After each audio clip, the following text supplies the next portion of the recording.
Hi welcome to simple things. ഇന്ന് നമ്മൾ ഉണ്ടാക്കുന്നത് മാമ്പഴപ്പുളിശ്ശേരിയാണ്. ഒരു സിമ്പിളായിട്ടുള്ള മാമ്പഴപ്പുളിശ്ശേരി. അപ്പോൾ ഒരു ചട്ടി വെക്കുക, ലേശം എണ്ണ ഒഴിച്ചതിന് ശേഷം ഇതിലേക്ക് ഉലുവയിട്ട് പൊട്ടിക്കാം. അരിഞ്ഞ കഷ്ണങ്ങളാക്കിയ മാങ്ങ ഇതിലേക്ക് ഇട്ട് കൊടുക്കാം. അപ്പോൾ മാങ്ങേൻ്റെ തൊലി ഞാൻ എടുത്തിട്ടുണ്ടായിരുന്നേ, ഇതിൻ്റെ അകത്ത് മാങ്ങേൻ്റെ ഇല്ല, അതും ഇട്ട് കൊടുക്കാം. പക്ഷെ ഞാൻ ഇട്ടിട്ടുണ്ടായിരുന്നില്ല.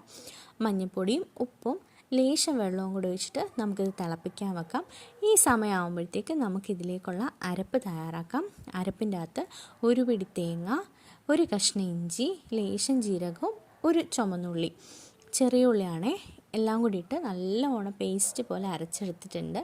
അത് നമ്മുടെ ഈ മാങ്ങയുടെ മിക്സിയിലേക്ക് ആഡ് ചെയ്ത് കൊടുക്കാം. ഇനി നല്ലവണ്ണം തിളച്ചതിന് ശേഷം തീ ഓഫ് ചെയ്തിട്ട് നമുക്കിതിലേക്ക് മോര് ആഡ് ചെയ്ത് കൊടുക്കാം. അപ്പോൾ അത്രയേ ഉള്ളൂ. ഇനി നമുക്കിതിലേക്ക് കടുക് താളിച്ച് വയ്ക്കാം. ഒരു പച്ചമുളകും ഇത്തിരി കരിയാപ്പിലയും കൂടി ഇട്ട് കൊടുക്കണം. അപ്പോൾ അടിപൊളി ടേസ്റ്റാണ്. എല്ലാവരും ട്രൈ ചെയ്ത് നോക്കണം. ഒരു സിമ്പിളായിട്ടുള്ള മാമ്പഴപ്പുളിശ്ശേരി. ബൈ.